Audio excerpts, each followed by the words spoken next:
So thank you so much for joining us today. My name is Grace Law, and I'm chair of the Department of Architecture and principal of La Dolman.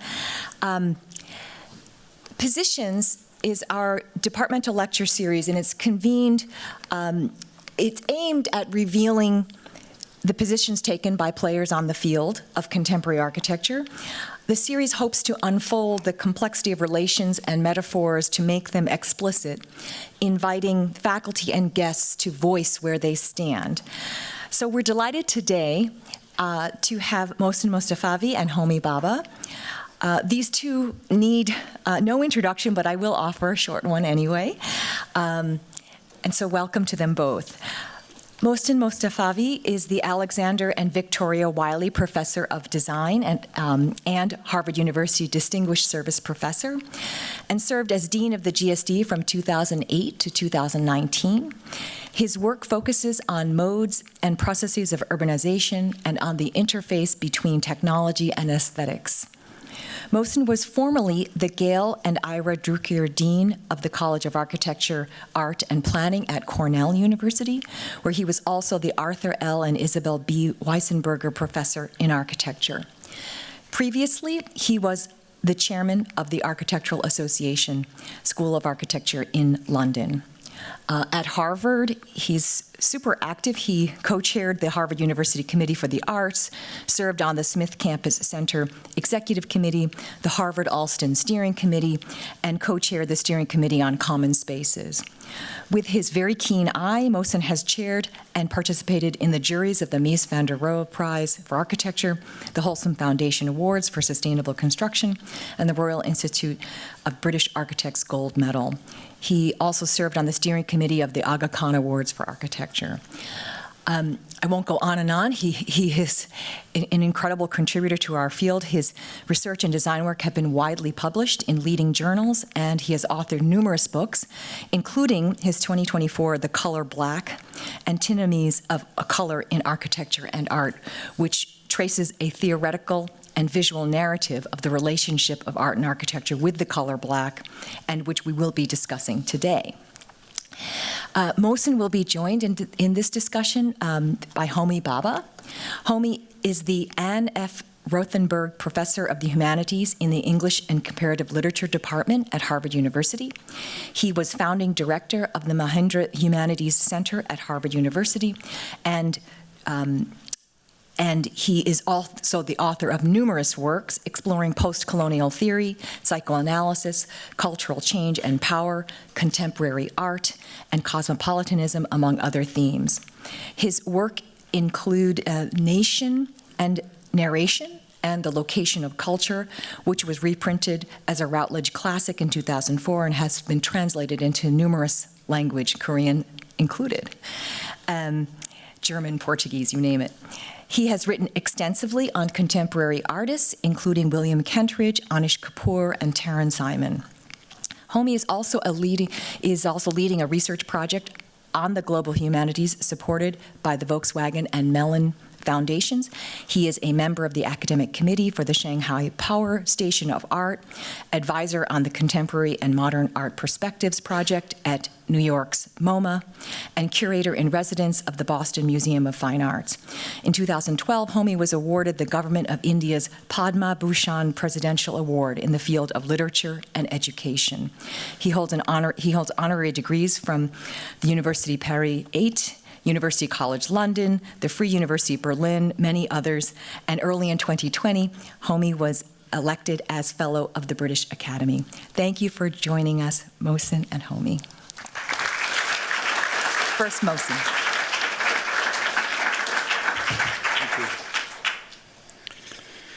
Thank you, Grace. Thank you all for being here.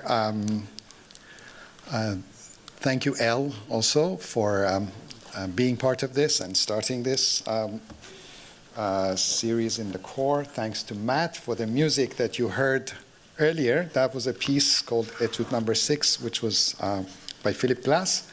And that was really a little bit of a nostalgia in honor of Philip Glass, who actually played music here, as did others. And I think in a way, I was thinking about that as a kind of dedication to Homi. as someone else who's coming from the outside to the school, which is always a wonderful thing to have. The color black, I'm not going to really, well, I would like to talk more about the idea of the publication, the idea of the book, the relationship of the color black to our practices, and then hopefully in conversation with Homi, we'll be able to also engage with some of the questions that I think will be coming from all of you. So it's a wonderful opportunity for me, and I'm grateful to all of you being here. I think part of the issue within the context of a school of architecture is that we're all very familiar with the color white, or with white, and with whiteness as something that really represents certain forms of rationality, objectivity, the idea of white as a background against which truth can be made visible. And this is one of the things that Corb argued for example, in the decorative art of today, by showing a picture, which I'm not going to show you, but of an African chief with his two sons against the kind of white background, and really pointing out how white provides this kind of capacity for the revelation of what is true. But this has been the kind of history that we have inherited, in a way, within the context of the academy for a long time. And often it's thought of, because of the role of the international style and so on, that this is really the dominant way in which contemporary architecture has been seen. And in many ways it's true. But it's also true that the same architect, Le Corbusier, not that long, maybe within 20 years of doing the Villa Savoye, was also engaged with doing projects like this, the Palace of Assembly in Chandigarh of 1951, which was actually finished in 1962 and inaugurated in 1964, whereby there is no sign of any whiteness here. And the architecture is one that is, in many respects, responding to the realities and circumstances of its location. This moment, or this period in the 1950s, also coincides with the rise of New Brutalism and the very well-known book of Pete Banham, or Raina Banham, a book of 1966, which is based on an article written in the 1950s in, at that time, a really, really important journal. It still is today, Architectural Review of 1955. And in some ways, it also has a certain kind of connection to, let's say, a book that I did together with David Leatherborough, now a long time ago, on weathering, The Life of Buildings in Time, where this correlation, or the relationship between the weather, climate, and time, temporality, is investigated in a kind of essay format. Here is the cover of the book, and you see a department store designed in collaboration with Marcel Breuer, where you can see how the impact of the weather actually produces its own spatial and visual conditions and characteristics.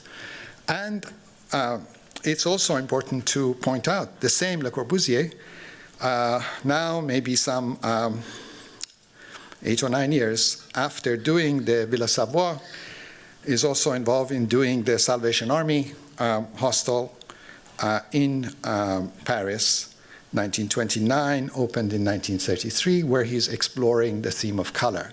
But of course, these colors are all very primary colors, and the topic itself of color in architecture, of course, people have written about it, but it's fair to say that within the context of the academy, within the context of architecture schools, we don't really deal with color.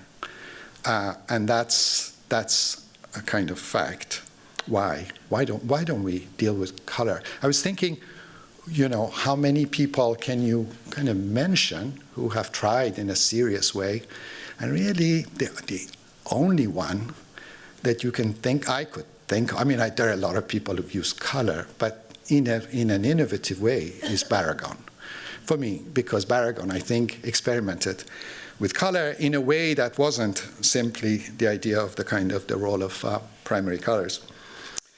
And therefore, the color black seems like a good way to enter this conversation, which is not inseparable from the, if you like, the history of modern architecture and the way in which both architecture and color are considered or thought about in the context of a sort of school of architecture. Of course, for me, this conversation goes back quite some time, many, many years ago. Now it's over 20 years ago. I made this book about the Swiss architect Peter Merkley called Approximations. And in conversation with Peter, who's an amazing person, the conversation developed at that time. This is the work of Hans Josephson, who is a Swiss sculptor, who was he really was quite influential on the work of Peter Merkley. But Peter designed this building in the middle of a kind of rural landscape of Ticino to house the work of Hans Josephson. And you can see that this is a page from the book, that Hans Josephson was very much involved with making pieces of sculpture that deal with the making of the piece through the use of, or through the development of black and blackness. This black and the pieces are sort of inseparable. And Merkley, this is the interior of La Conjunta. Merkley was very interested in the figure of Max Raphael, and this is where I first sort of started to hear about this German Jewish historian who was incredibly important and not so well known.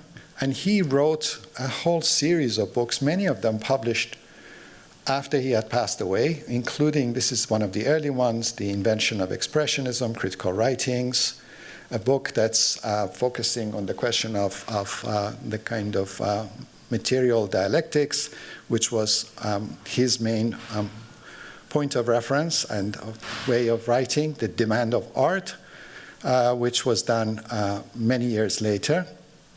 Proudhon, Marx, and Picasso. And Max Raphael came to United States, escaped Europe, and spent a number of years before he passed away. He actually committed suicide in New York, visiting sort of museums and galleries, and he spent a lot of days in the Metropolitan Museum, where at that time there were a series of black and white paintings, and he decided to just write something about them. And these were just notes. It's not like a publication. Years later, this book was published, in fact, in the 80s, as a German version of Max Raphael's text on the color black, on the material constitution of form. So I think the subtitle is very important. In this case, what is the material constitution of form? And the paintings basically are still in the Metropolitan. They're not all on display. Very few of them are. But this is something that he did. And I thought that it would be a good idea to publish this essay. It's a kind of essay in English. And for me, to engage in a way in a conversation with Max Raphael and what he had written. I myself, I've already mentioned On Weathering, but I myself already had a kind of interest in this, maybe both consciously and subconsciously, because when I first went to London as a young boy, I woke up, came out of the hotel where I was staying with my father, and saw that the whole street was black. It's a road called the Strand. This is not it. This is Manchester. It's the Manchester Art Gallery. But it's a photo of that moment. Subsequently, all these buildings that were covered with soot, and London was a black city, was then turned into a white city because everything was cleaned, and the soot, and that's because people were burning coal and there was a lot of pollution. So you had kind of already black buildings. So you could kind of say that at one point there's been a history of actually buildings being black and not being white, which is kind of something that was always, in a way, on my mind. So just to tell you a little bit about the structure, so I decided that I would write an essay, essentially, which would be exactly, more or less, exactly the same length as what Max Raphael had written. And that you can see here that, for example, Max Raphael's essay is made into 3 sections. One is on dark figures on a dark background. One is black as a black background color, and then black as a color for clothing. And I wrote something on the role of black in art, basically, the role of black in architecture, and then sort of Max Raphael's points of view. So this was just how to set up this kind of fictitious, fictional kind of conversation with Raphael's text. All the paintings that Raphael deals with, they range from like the 15th, 16th, 17th, 18th, 19th century. So it's kind of spans a long way. And so, for example, here he is comparing the 2 paintings. One on the left is by Franz Hals, a portrait of a man. This is a painting from 1650. And the one on the right is by Goya. It's called The Architect, of 1820. And I won't do this again, but I think that it would be good if you can, just to give you a sense of Max Raphael's kind of tone and what he is doing. On the characteristics of the black. The 2 paintings at first disclose a very similar, albeit not identical, coloring. A man in more or less dark clothing, white appears only on the sleeves, stands against a more or less black, or in any case, very dark ground. Beyond this similarity, however, there are quite substantial differences. With Franz Hals, the clothing is blue-black and ground brown, and the ground brown-black. So the end result is not black on black, but a very dark blue on an equally dark brown. With Goya, the white of the sleeve is set against the black of the ground. No other color is expressed under or within this black.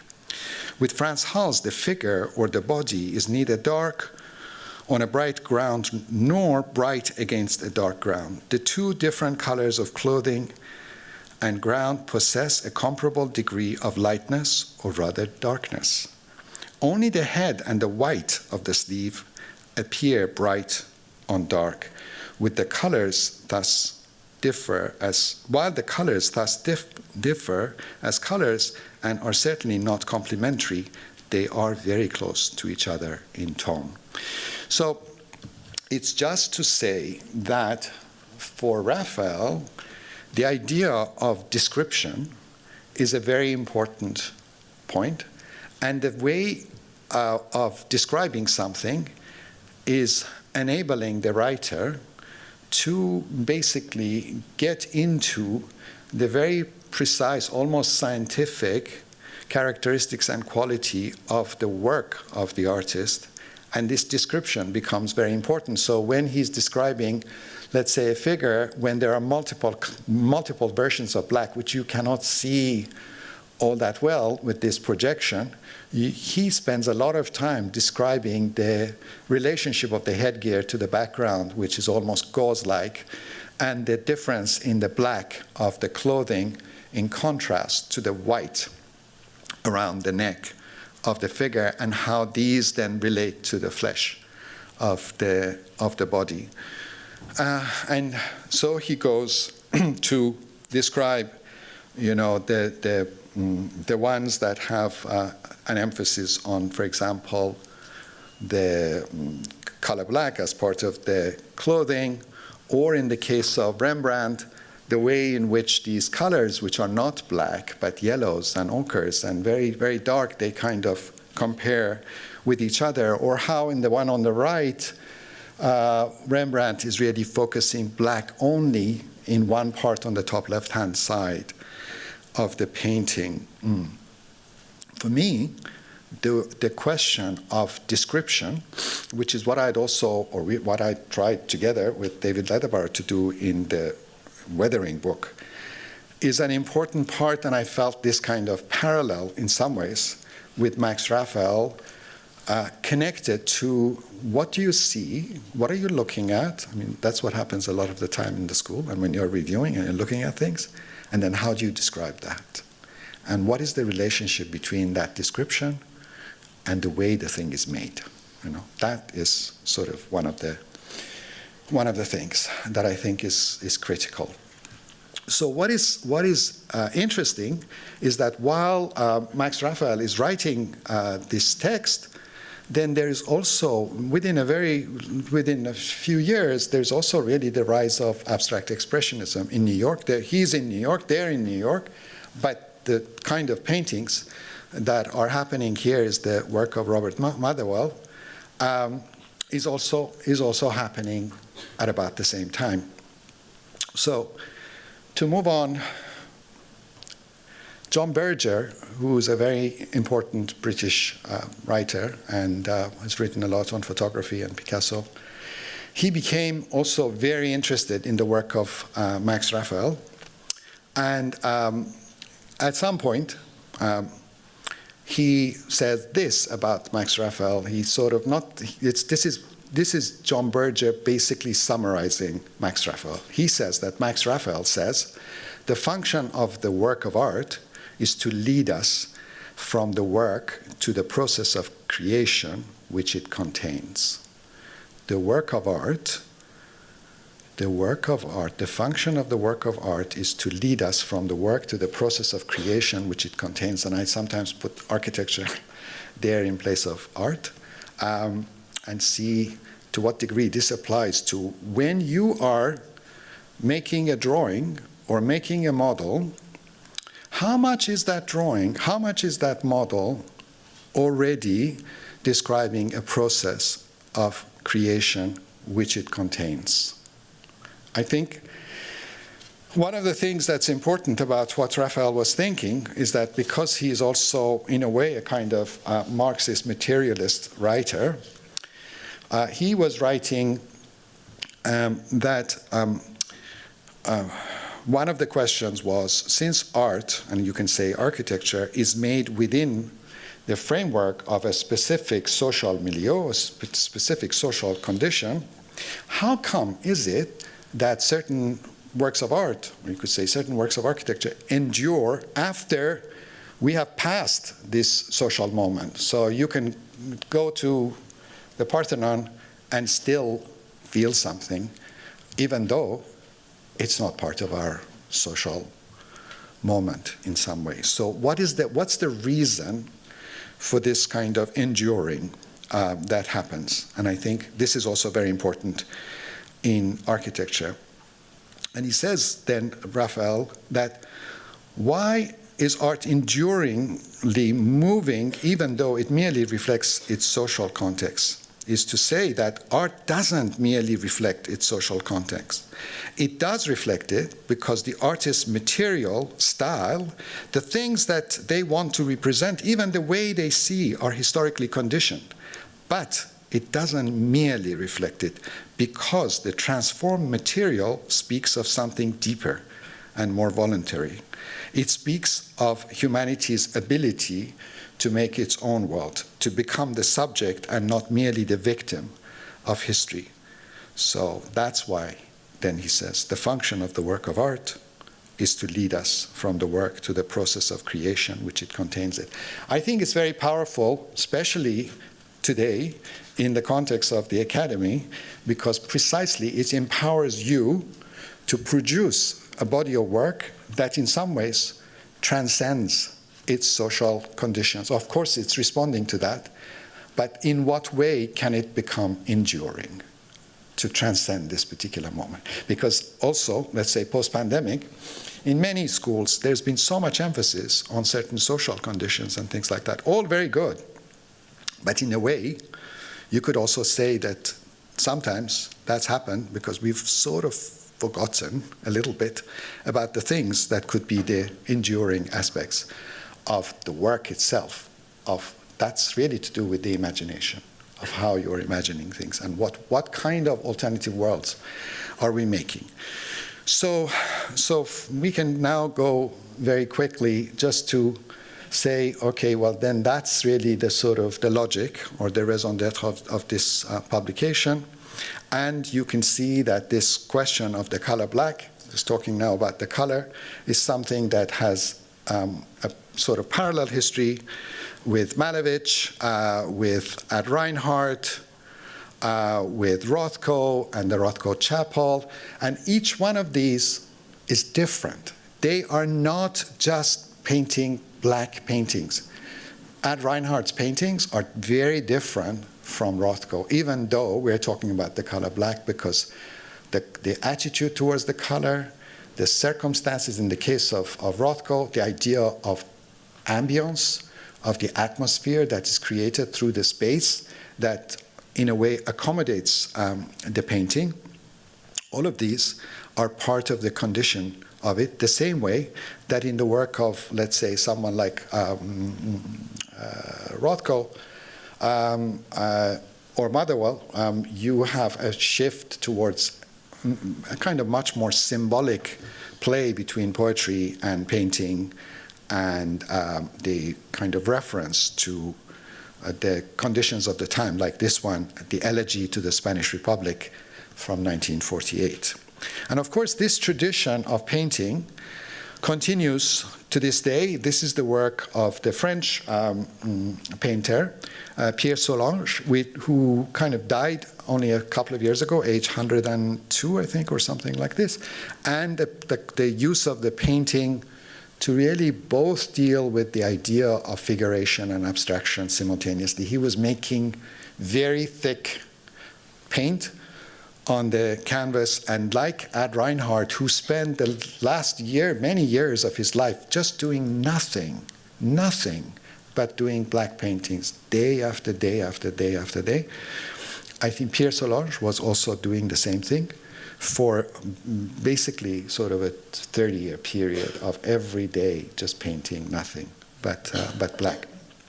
And of course, this kind of the theme of black is something that is very much continuing today. So after the example of the French painter Solange, we also have the work of people like Kerry James Marshall.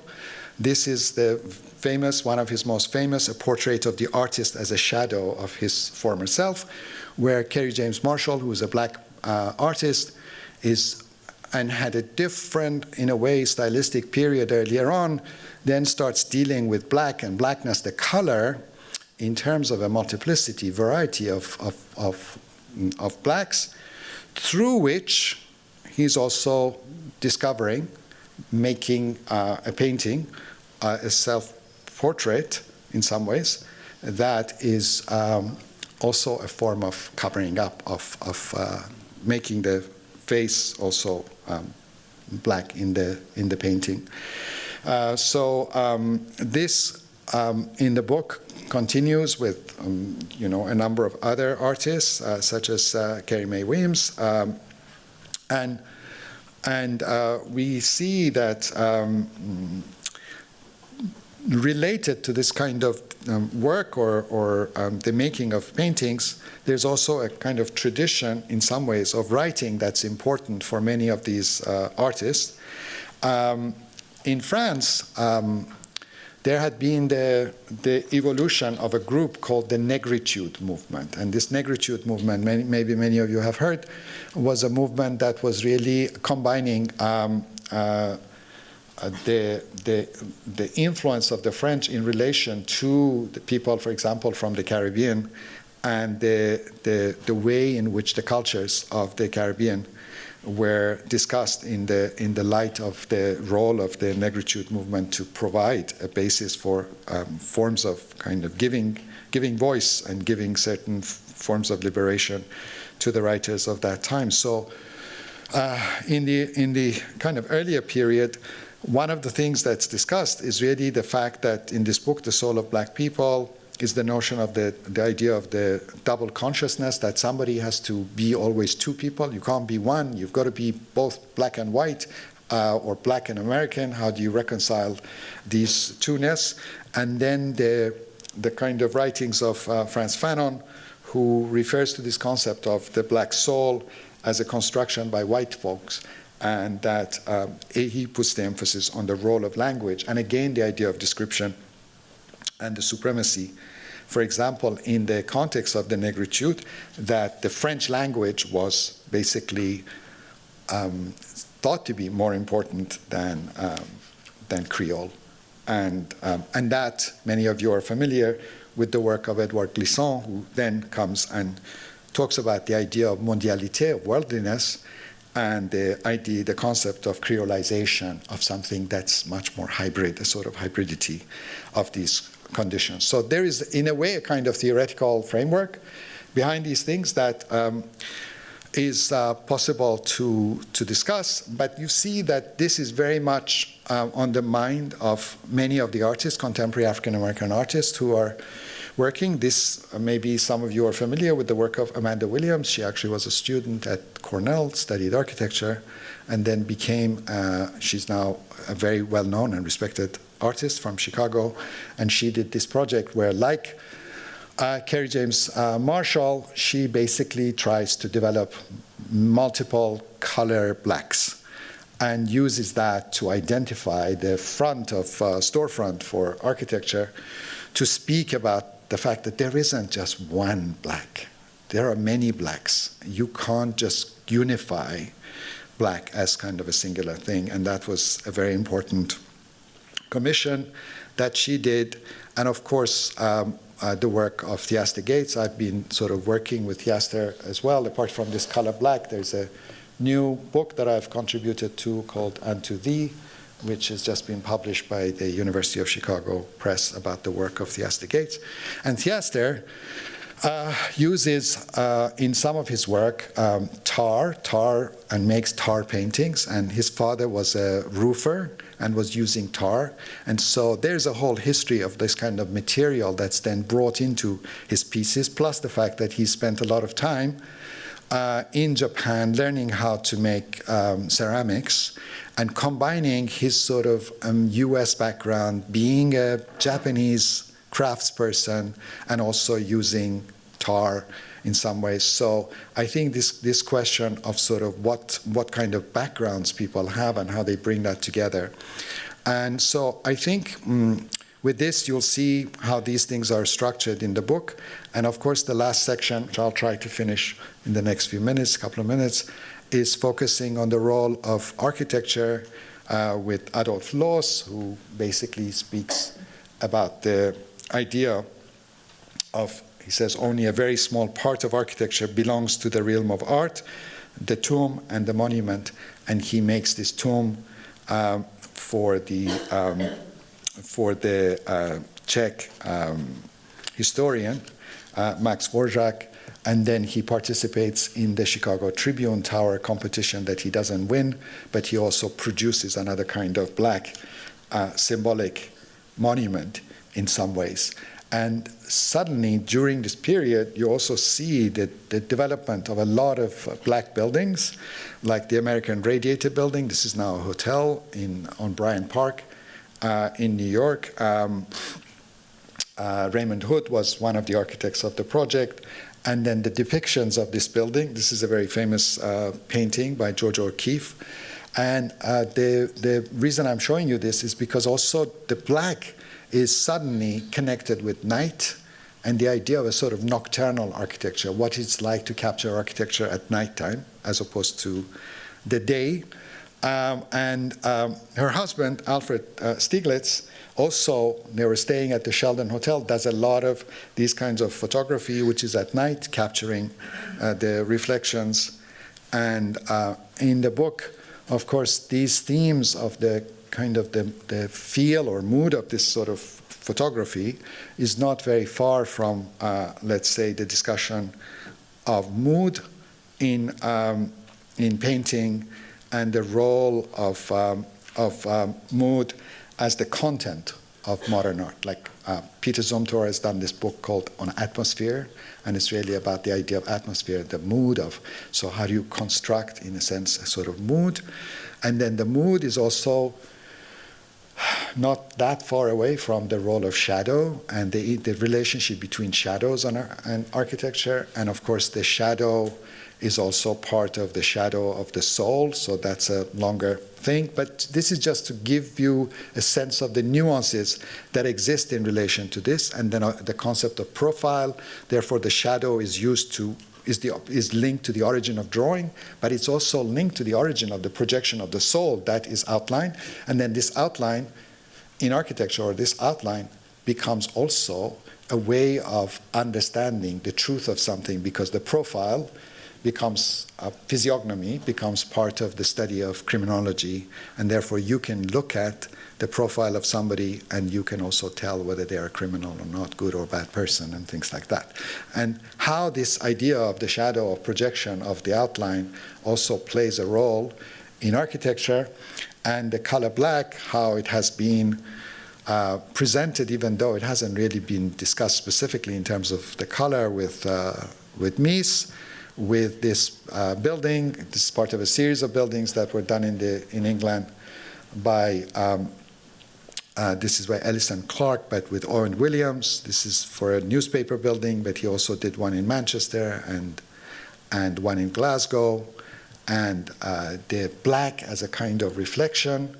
This is the project of Norman Foster in Ipswich for Willis, but also this very interesting cottage, Prospect Cottage, by the artist Derek Jarman, who did this. So I'm basically trying to show you that the black it has multiple realities. It's reflection, it's projection, it's tar, it's small, it's large. It can exist in different realms. This is a Japanese version of a similar thing, because this architect and writer, Fujimori, has been very much focusing on this. And as is Adolf Krishenitz, who did this really quite interesting project for the New World School. And then we also have examples of this in Latin America. This is Giancarlo Mazzanti in Medellin with the library.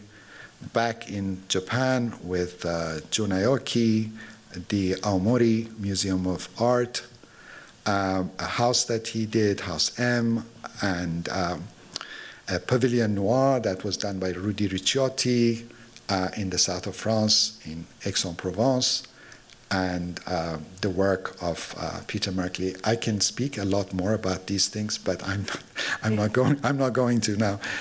But it's just to sort of see how this work has played an important role in the work of Peter Merkley. This is actually a renovation project or a rebuilding project, and this is a new project, and how this question of blackness is part of constructing, in a way, a kind of classical tradition within modernity, but emphasizing the verticality through the color of the members of the building, but also its relationship to its context through the reflection of its surroundings. This is a building in Picasso. It's called Picasso House in Picasso Platz in Basel.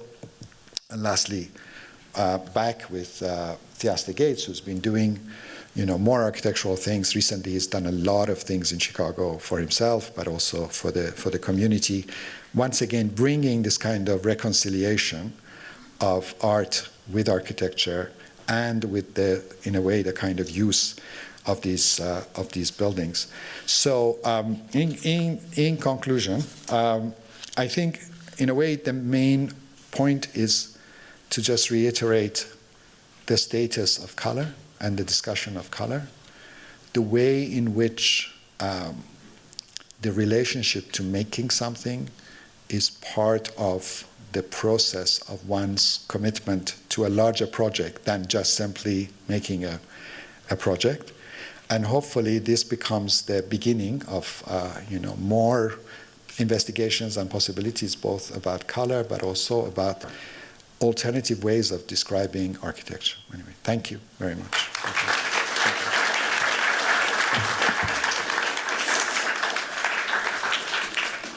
Homi-san, I think we're supposed to sit there, right? Do we sit there? And yes.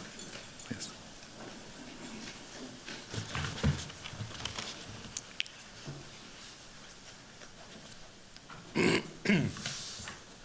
So, Professor Mostafavi Mohsen has given you a tour d'horizon of his book. Clearly, there is no replicative value in my actually talking about the subtle turns and twists of his argument. So I'm going to take a particular question that fascinated me when I read this book. It is not something directly addressed here, so for those of you who feel that the architect has spoken, the artist has spoken, and the theorist is about to fantasize, you can use your time more happily, more usefully. But before I start, I do want to thank Professor Grace Law, the petitions team, and the GST for inviting me here. Some of the most interesting times I've had outside my own institution, the Mahendra Center, and this university have been, in fact, in this building. Mohsen regularly invited me to do challenging and wonderful things, for which I'm also most grateful to you over the years. But I do remember that the first call I received from anybody associated with Harvard was possibly in the mid to late 80s, when I got a call. In those days we didn't use cell phones, we picked up the phone, and I got a call from Mohsen, who was at the GST, asking me in the most seductive terms to participate in a conference on certain kinds of spatial and temporal building styles. And I was, first of all, so entirely both flattered and flabbergasted to receive this call from a school of architecture that although Mohsen called a few times and I lifted up the phone a few times, I said, look, I'm really not competent. I really couldn't do this. And he was then very understanding. But maybe he saw in some way that at some point in my life I may be able to have something to say. Now, what I'm going to talk about today is about time and the color black. And I'm not talking, because there's the emphasis on spatialism and spatiality is so much the mode in which the color black is mediated. So let me tell you, I'm going to talk about time. I am not going to talk about shades of black or the diversity of black. That is not my interest today. Of course it exists, but I'm not going to talk about that. I'm not going to talk about chiaroscuro or shadow, or indeed white reflections on black buildings, as we saw. I'm going to restrict myself not to an epistemic understanding of black, but to a distinction not often seriously regarded in Foucault's work, in the archaeology of knowledge, where at the end of the book, he stages a kind of Socratic dialogue with himself, with somebody who opposes what he's doing. And it is a marvelous piece of work. And he makes an important distinction there which people don't often talk about. He said you can either go for an epistemic truth-based Kantian inquiry about an object of knowledge or a subject, or you can pick up from the discourses around those terms or that particular term. You can pick up how the concept itself as a concept sprouts a whole range of networks of association. So there is no central truth. There is no truth about black, whether it's as the color black or its many variations. This is how a whole discursive context imbues the color black with certain values. And I'm not talking about Raphael, and I'm not talking about the interruption, in a sense, important interruption of white on black. That's not my subject. That liminal point is not my subject today. Oddly enough, I was thinking as you were speaking that if, to me, a black work is Rachel Whiteread's white, completely white internal view of the library in Vienna that was burned down during the Holocaust. I'm almost saying that total inversion of the library, you know what I'm talking about. The volumes are not presented spine up, they're presented the other way. Because what she usually does is to fill a vacuum with the cement and take the negative version. That work, to me, is more challenging in thinking about black, i.e. the thing which is not there, than, say, the mélange of black and white or the variations of color. So I was just saying that, or on Kawara's work, where every day of, I hope he's still alive, he is, I think, but every day on a white canvas he writes a black, the day it is today. So those are the references that I would be thinking of. Okay. So Mohsen's excellent book, The Color Black, brought to mind the 1979 classic, Richard Rorty's Philosophy and the Mirror of Nature, an iconic essay on the preeminence of the visual metaphor in epistemic meaning-making and form construction. For instance, he is talking about phrases like, from the Enlightenment onwards, I see what you mean, the visualization of the linguistic sign or discourse.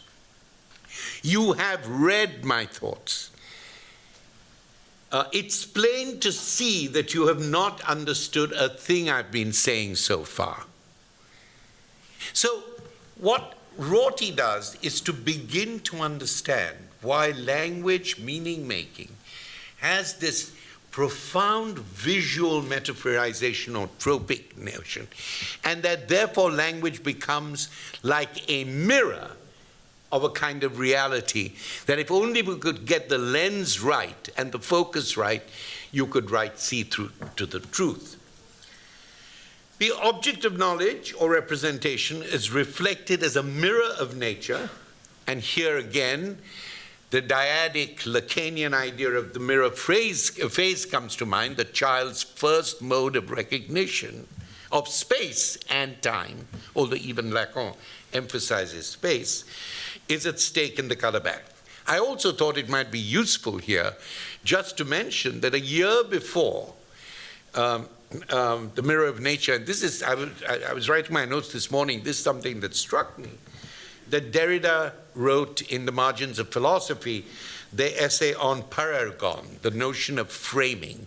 And I think the notion of framing, whether it's in terms of architectural skin, or the notion of framing as it's in Malevich's Square, or Motherwell, the notion of framing is really important in trying to understand not what is inside and what is outside, but what is at the limits of perception, at the limit of perception. The frame, after all, is an artifice. It cuts something out and therefore always makes you think proleptically. What would, or counterfactually, what would it have been if this is not where the color was cut off? So in my view, in a funny way, I think that, going back to what you said, Mohsen, white is a reflective medium. Even all white is a reflective medium. You can see yourself with a light behind you, a figure of you, a shadow being cast on the white. I'm talking radically now. I'm not talking in a fine-grained way. But I'm thinking black is a kind of all-round material. Black to me is an all-round material, whereas white is more prone to the paragonal. That's my take on Derrida, and indeed on Richard Rorty. Whatever else black may be, it is not a mirror. However it is described as the void, as a form of emptiness, it is not a mirror in this epistemic understanding. Mohsen's argument follows in the lineage, in his book, as he said, Malevich, Reinhardt, Rothko, Losch, Mies, Theastigates, and others, to explore variously black as, and I'm picking up phrases from that chapter, as an embryo of possibilities, black as a threshold of perception, black as dematerialization, whether as paint or skin, surface or scale. Reinhardt argues the color resists interpretation and by implication, consumption. In this emphasis on black as resisting interpretation, is this credible? And it appears again and again, sometimes that black makes something abstract. You know, the legacy of Malevich's square has always been to make that suggestion. That's why I'm saying I'm not talking about the shades in between. I'm talking about this discursive construction of black as dematerializing, as a threshold of perception, as dematerialization. Now, the dominant medium for representing black is the spatial, as the book defines it, the spatial. And partly this is because Mohsen is talking about architecture, where you cannot not talk about the spatialization. I'm trying to tilt it a little bit to start talking about temporality. So from the dominant trope of abstraction, of black abstraction, from Malevich's square to Losch's project for the Chicago Tribune Tower, and I quote, the color black presumably intended, Mohsen writes, to reduce emphasis on the details of the structure, giving the forms an abstract quality. This is the dematerialization or the abstraction that comes with the color black. Now, does this emphasis on black as spatiality in some way obscure, very much in keeping with the metaphors we're using, the temporality of black in art and architecture?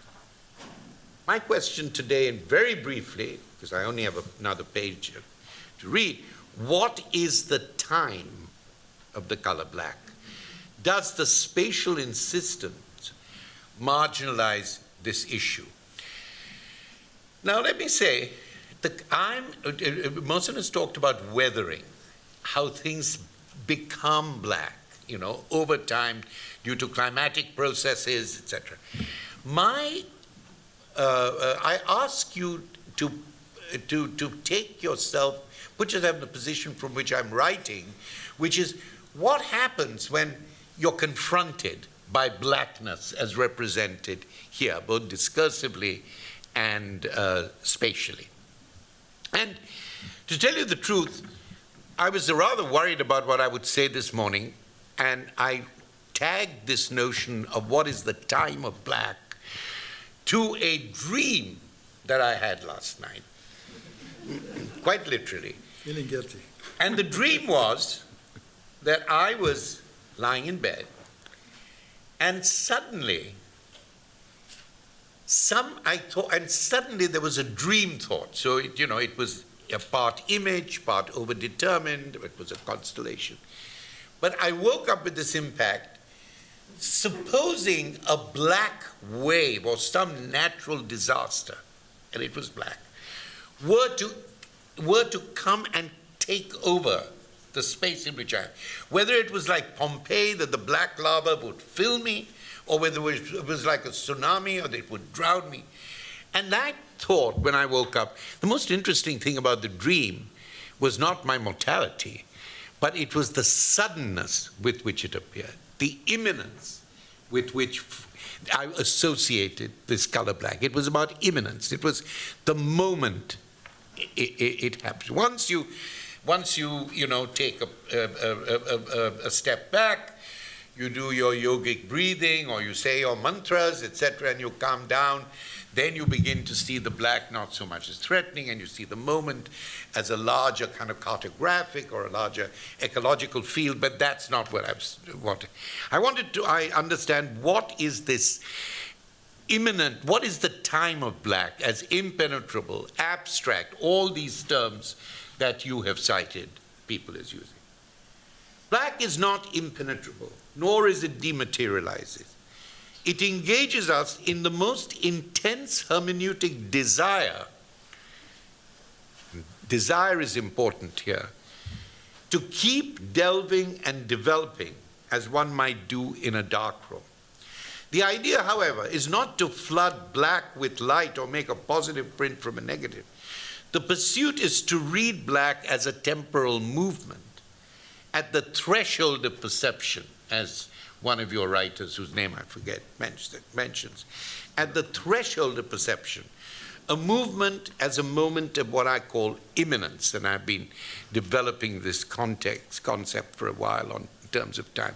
The moment something emerges, that momentness of movement, the moment George Floyd, that moment, that 8 minutes, or in fact the longer thing was about half an hour, that moment when Trayvon Martin was walking, these are from the book I'm writing, so these examples. Trayvon Martin was walking to see his grandmother with a hoodie, and somebody panicked, and and he was shot. I'm becoming increasingly important in what I call these diurnal moments of time, their effects, and how in a way they stand both critically and politically against larger forms of time, such as inherent racism or a decade of racial statistics. I'm beginning to get very interested in the representation in the moment of these, what I call diurnal rather than durational moments. So, and in these moments of imminence, there's not only shock, as indeed in standing in front of Malevich's Black Square, as I did in St. Petersburg, there is a hermeneutic urge or edge of anxiety. There is anticipation. It's not a movement of abstraction. It's not a movement of lack of penetration. It is an affective, cognitive movement of precipitation, of peripheralization, of a kind of peripatetic mind trying to hold on to something. For what is to come, it is that anticipation, that anxiety of what is to come, but we don't quite know how or when. In my work, I call it the unpreparedness, to be unprepared for something you know is going to happen. But you don't know how, the form, and you don't know when. And of course, if we had more time, we could talk about the notion of the traumatic in Freud is something that you are only traumatized when the thing happens again, not when you have, and again, and so on, in a different form. So, to me, the threshold of the perception of black, just entering that place, is more important in understanding what it is than to understand its shades and shadows.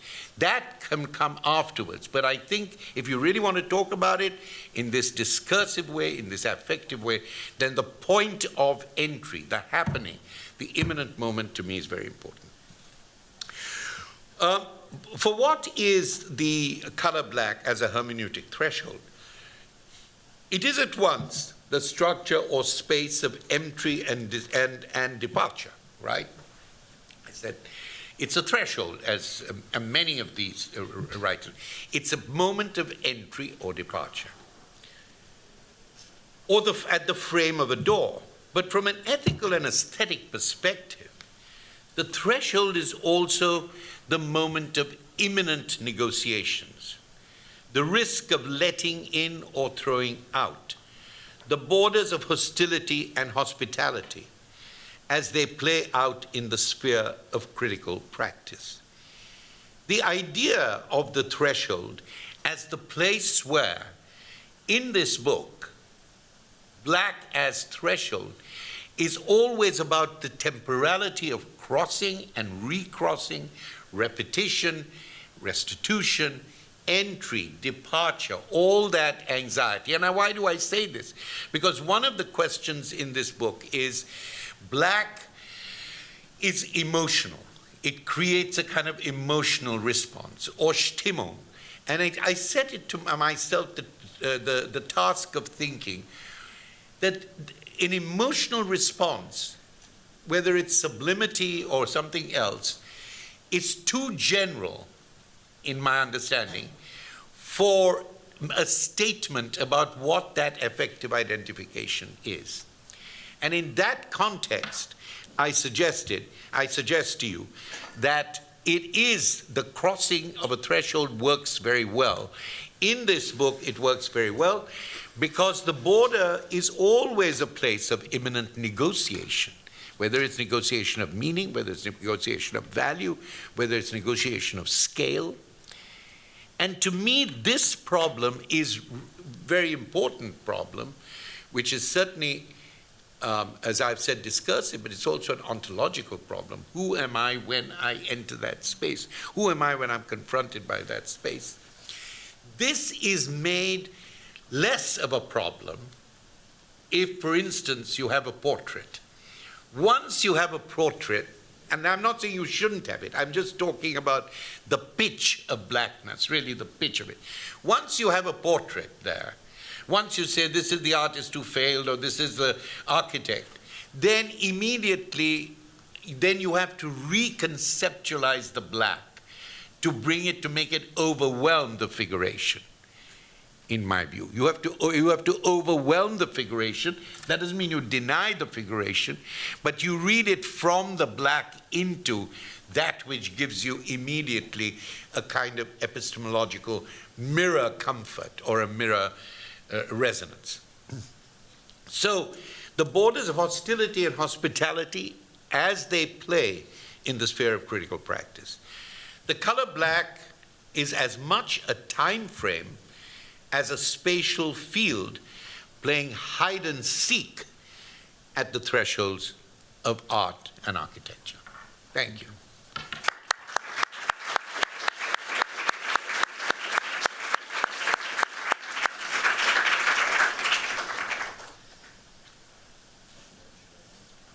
I thought we have some questions. Yeah, so here, I have to make an apology. Usually when I receive sudden questions, I think that this is an executive order. But when I read these questions, I thought, this is not like any executive order I've seen. I'm told to respond to it. But these are very intelligent questions, not of the nature of executive orders that we've been seeing over the last 6 months. They're not crazy. They're not totally narcissistic. They have no sense of black. They only have sense of gold, whether it's coins or whether it's the decorative architectural. So these are very good questions. Now, I specially cut this in order to be able to take up some of those questions. Oh, let's have time. Maybe just one point of clarification. Really, just 1 minute, because I think it's important to hear. I think what's interesting is that I think in architecture, a lot of the time when we talk about the spatial, the spatial is a spatial temporal. There isn't really a spatial which excludes the temporal in the architectural. Like you are in a room and you are imagining both the design of the room, but also the temporal life that will be in the room. Without imagining the possibilities of what happens inside architecture, there is no architecture. So I think sometimes this question of this separation between space and time in the architectural framework may also be a kind of disciplinary.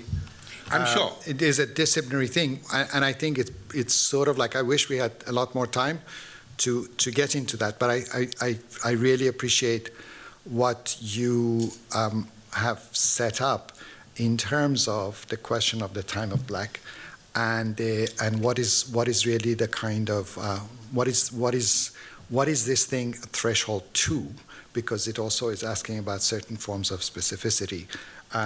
When you talk about the emotive, and again, because in architecture people are not just painting a building black, but they are designing something. One of its characteristics may be blackness, but it has other things that go with it. So that's where the threshold of the possibility is at the intersection of blackness and what is the project, in a way. Yeah. So I think there's a lot more.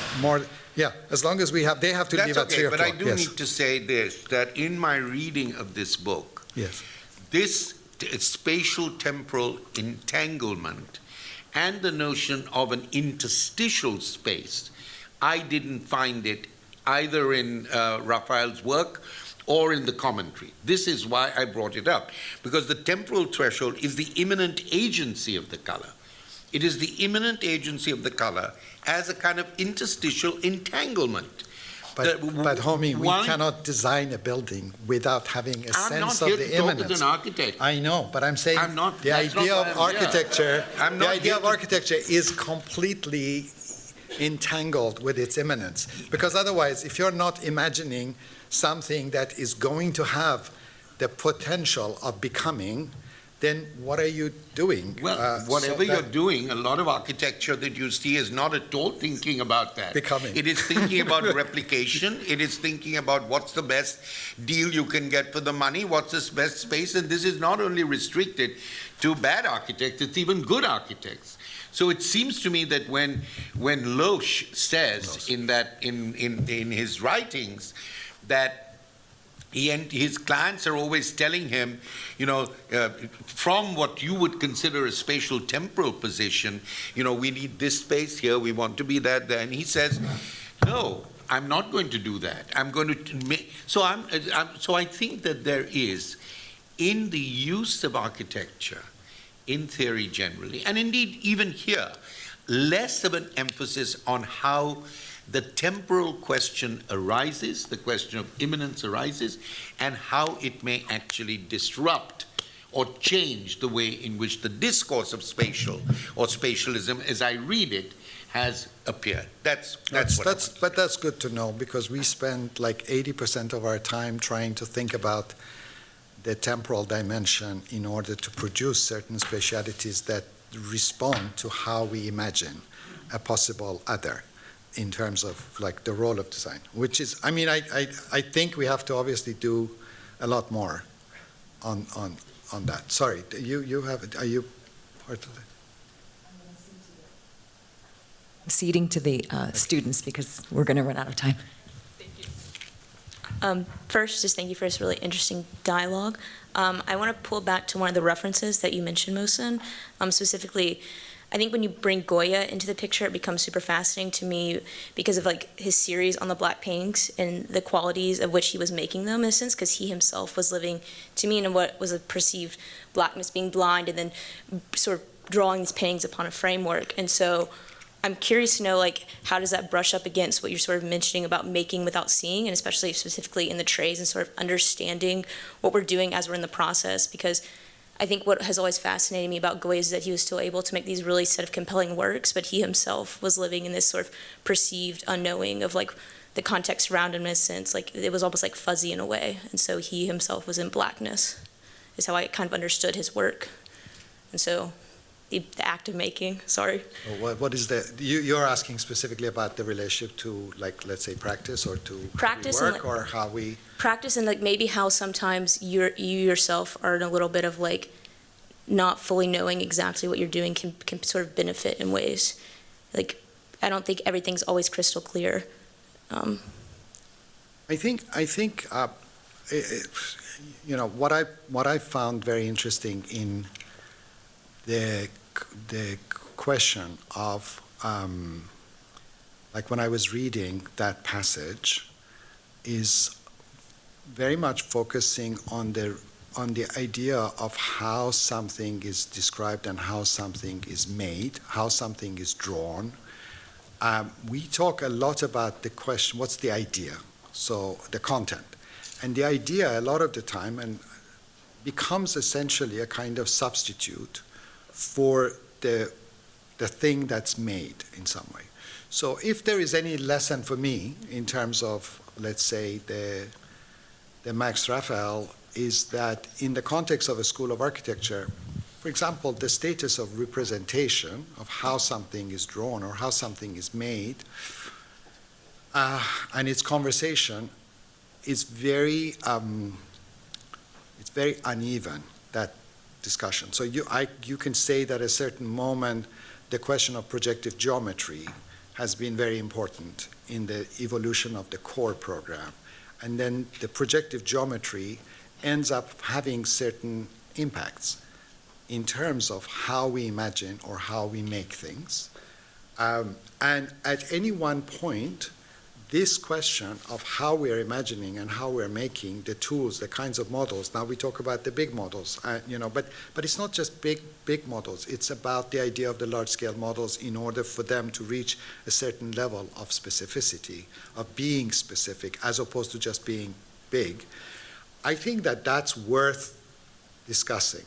That's the consciousness of that as a process. That's really why the parallel between the work of art and the work of architecture, I found a productive thing, not to just make architects artists, but to really keep that as a kind of parallel process. And the second thing is the question of how writers have described art as opposed to how writers have described architecture. And the way in which, for example, even I said in the Weathering book or things like this, there is an emphasis on the actual writing, the text itself of how something is described. And I don't know, you're sort of studying these things in your history classes, but you know, we have a very large tradition of history with, let's say, people like Tafuri and so on, who don't want, in some way, any kind of instrumental relationship between the writing of history and the production of architecture. And partly what these kinds of writings are, is there a way of establishing a relationship between history, description, and architectural production that is not purely instrumental and doesn't sort of twist history to create a sort of, you know, a kind of lie about history to then produce architecture. I think these kinds of issues are a little bit, you know, part of this and connect for me with what you're doing in on the trays, is to seek a much more conscious or deliberate intent in terms of the method that is used the same way. And that's why I think at a certain point Raphael was interesting, because he was standing in front of the work and he was describing what he was seeing, and he wasn't telling you about the social context of the work. He was just describing what he was seeing. And I think in the school also, if it's this model and it's the facticity of the model, or it's this drawing and what is the drawing doing, but people stand in front of a drawing and describe their intentions, but the drawing is not doing that. It's just something else in some way. That gap, I think that gap is something valuable to raise. Also, there are some prepared questions too. Do you want to, do you know who they are, Elle? They're right here. Yeah. Mohsen, you discuss how the color black has always how the color black has always existed in architecture, be it as an undesirable symptom of capitalism through the accumulation of soot on buildings, as a visible manifestation of time through weathering on the surface also of white buildings as backdrops to make potentially white shine brighter in claroscuro, or as the object not to be looked at externalities of global capitalism and colonialism that sometimes incur on white modernism and neoclassicism. So when architects design with the color black intentionally and favorably, as opposed to like as something that appears later, does this bring these topics to the surface or further hide them in a sort of immutable, timeless surface that is illegible? Thank you. All of the above. No, I mean, I think that just to be clear, the weathering book is not writing about, let's say, pollution as something which is always unpleasant and that it should be gotten rid of. So the argument is, in some ways, that the weather is also often producing conditions that are appealing and favorable in a way. So I think this, how you classify things is different. And also the color black, because I started thinking about this topic a while ago, at that time there weren't that many color black buildings. Now color black is a very fashionable color for many architects. But it's not really what I mean. I don't mean this business of people just designing any old building and then painting it black and then calling it the color black. That's not the intention of, let's say, this this kind of writing. So for me, a lot of those buildings are basically participating in the idea of a covering up, of a sort of hiding, because in some ways, what I tried to say in the book is that, the color black is also gets rid of blemishes. It hides things that don't seem quite right by making them uneven, what Homi called the wraparound. And the wraparound is a kind of covering up of the building in that way. So I think the idea of providing examples in the book and talking about the pros and cons of things, and that there are multiple perspectives, that even when people say something, you shouldn't take them. You shouldn't take it at face value. You should really understand what is involved in the process of seeing the work and what the work is doing. So I am not recommending now that you all go back to the studio and you all design black buildings. But generally that we haven't discussed color enough, and that one of the colors is black. And black can be applied, can be made from different materials, and it will have a certain kind of impact in terms of the final quality of the building, and whether it's possible for us to kind of convince Homi that we can enter that threshold and produce certain moments of immanence. If we can with certain buildings, for example, that are black, I think that would be a great thing to be able to do it. But I'm not talking about like a black style or something that is a fashionable, because now it's a sort of become more like that. And it's hard to try and distinguish. That's why I try to insist on a little bit on there are multiple meanings of things, and there are good and bad things, and there are positive and negative and not. And I think that in some ways, there's also this question of the symbolic. So I do think that it's important when somebody like Kerry James Marshall is trying to invent, 7 or 8 blacks, because he himself doesn't want to be associated with only one black. He wants blackness to be seen, because now we're also talking about identity, that the identity is not all blacks are not the same, all whites are not the same. I think that there is also that side of it to the kind of conversation. And I think today that is relevant in some way, because we're living in a world of contrast, in so much. Can I ask you, sorry, when you talked about color, I was thinking, just two things. When you talked about color, I was thinking about Legoretta. Mm-hmm. Because here there is a kind of quite a extravagant use of color, but in certain, across certain time factors, he's interested in how the sun works. He's interested in the internal walls rather than external walls, etc. So I was interested in Legarreta. The other issue I was thinking about, Mohsen, was this question of, this question of varying, of connecting various, say, blacks in the work of black artists to various diverse forms of black personhood. That I'm not so sure about, because of course, as Fanon said, there is no black. There are Maghrebian blacks, there are African American blacks, and so on. But my feeling is that the important thing with the use of black as a kind of, I wouldn't say identity issue, but as a representation of a certain ontology. That's what I like about Fanon. This is not about if your skin changed or if your culture changed. It's how, as a black being, you change other forms of notions of being in time.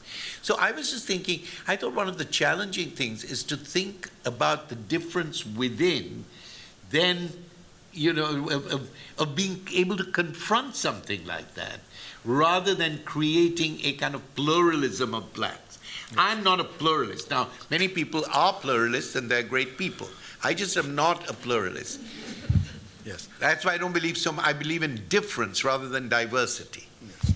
Yes. But that's a particular taste. Yes. But Legarreta, I'm interested in. Legarreta, I'm not an expert on Legarreta. I've seen some of his buildings. Yeah. I think because I mentioned Paragon, yeah. And then, in a way, Legarreta comes from the generation after kind of Paragon and is, of course, very much influenced. I think the colors are very vibrant, and they're dealing almost with kind of contrast. They are, in many instances, on the verge of making architecture very jolly, very happy, very effective in some way. Whereas I think that, let's say in Paragon, there is a more reticent in terms of the idea of kind of contrast, or the notion of color as something which is to do with kind of only trying to, or not only, but contributing to kind of making happy, jolly buildings, the kind of thing that a client would love. At the same time, Legarreta has done some pretty amazing things. In Mexico City, there's a hotel that is still there, and it's a really kind of interesting, special kind of example of that. So I don't think that it's just more complicated than what Paragon did in terms of these variations, and then his son, has taken over the firm, and I think the idea of coloring or colored buildings is now part of the branding operation. So it changes the perception of that history, how it's being transformed.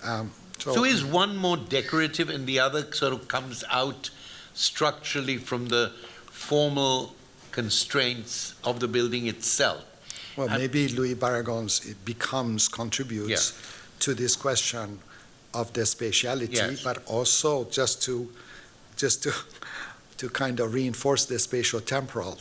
The thing about let's say, Paragon is that the color changes during the day. Yeah. Because it's like when it's at 5 in the afternoon or where it's first morning against the building. Of course, it does the same thing with Legarreta's to some degree. But I think the buildings, the way that Paragon is sort of using these things, you could say that it's like a landscape, that the spatial-temporal character of that landscape, of this building, essentially changes, as most buildings do. But I think the colors of Paragon are very receptive to this idea of, for example, the changing quality of light on the building. And I think in terms of the Legarreta, some of the projects don't, this is just a very subjective thing, don't have the subtleties that some of the examples of Paragon have. So that means that it's also very difficult now, I mean, like if we're using color, we're not going to just copy Baragon, nor are we going to copy Legorreta, because these are now identified as belonging to, the work of certain individuals. So our use of kind of color can't be the use of primary colors. I mean, well, it can, but it's like we're not rehashing modernism.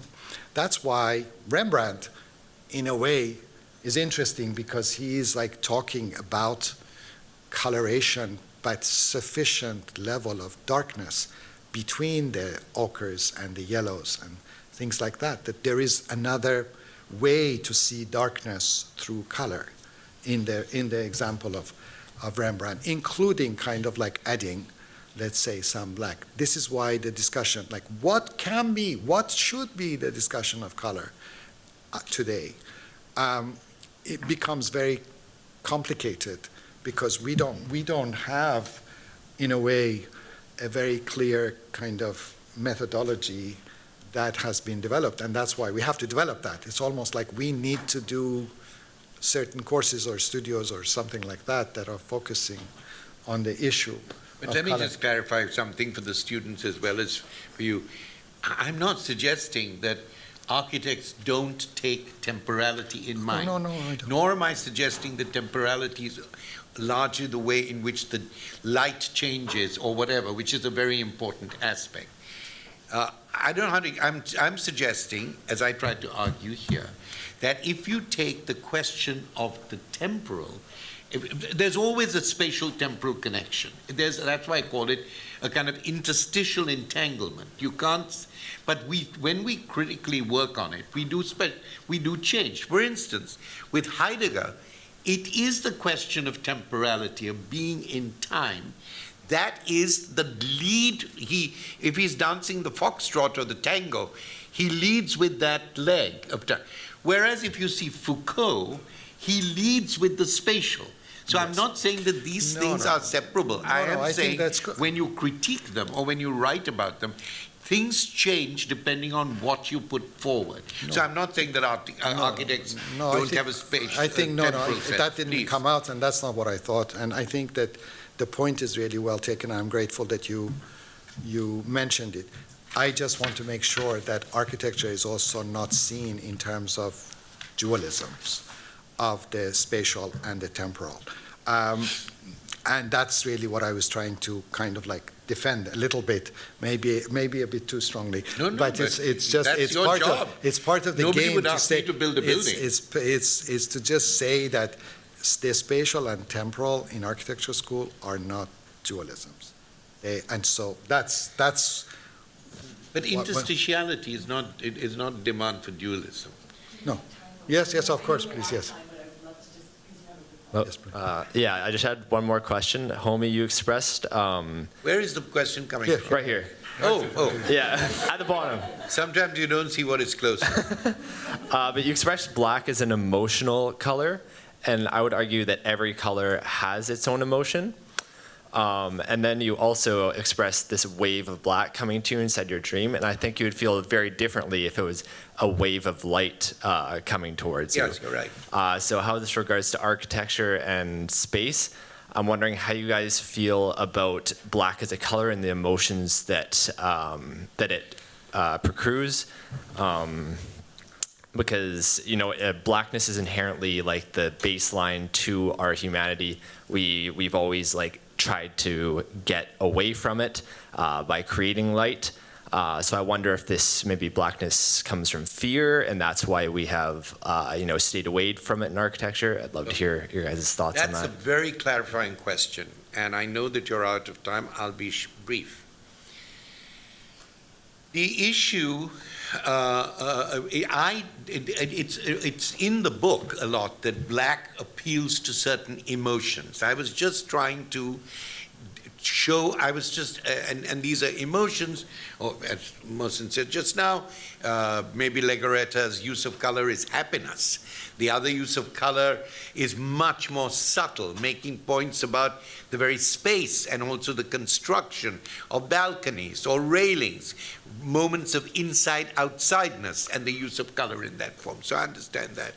So I was just trying to say that if you stressed the temporal aspect of the spatial condition, then you might begin to see that caught in this entanglement is also fear, is also decision making, is the notion of hospitality, the threshold. So if you wrote from the threshold, as the in medias res, as the middle point, then there is a whole other set of emotions. Because in reading these, the critics who are cited here, the emotions, what is meant by the emotions of a color is not emphasized in a way that I could take away anything from it. That's why I made this argument, turning it from the temporal to talk about that the point of the threshold, whether it's in architecture, whether it's in painting or in sculpture,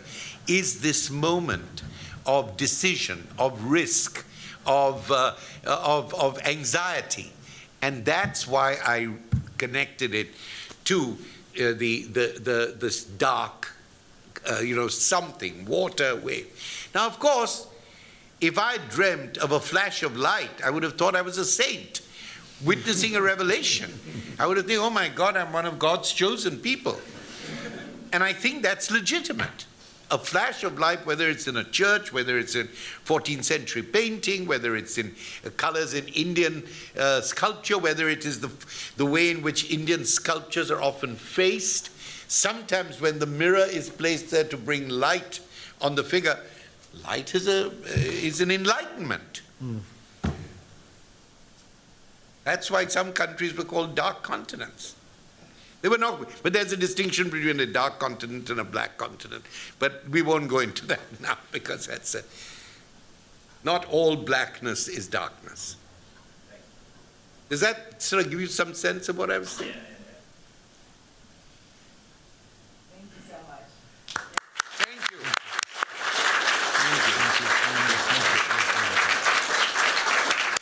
Thank you, Grace. Thank you, Al. Thank you, Thank Homi. you, Grace. Yes, Thank you, Mohsen. They Thank always you, look all at of you you. now when they talk about hospitality. They're kind of like, Grace.